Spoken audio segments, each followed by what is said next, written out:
Hello everyone, welcome back to SkillWeb. In this tutorial, I will show you how to add a font in Adobe Premiere Pro.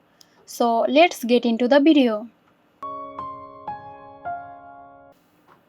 Start by selecting and downloading the font you want to use. Once downloaded, install the font on your computer. You can usually double-click on the font file and then click Install. Close and reopen Adobe Premiere Pro to ensure the newly installed font is recognized by the software. Now create a new text layer and go for Essential Graphics panel. Choose the install font from the font drop-down menu. So the chosen font will be applied to your text.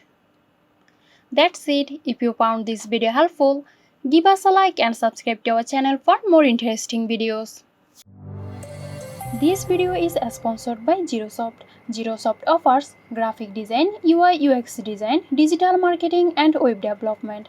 Elevate your brand with Xirosoft today. For more details, check the description box.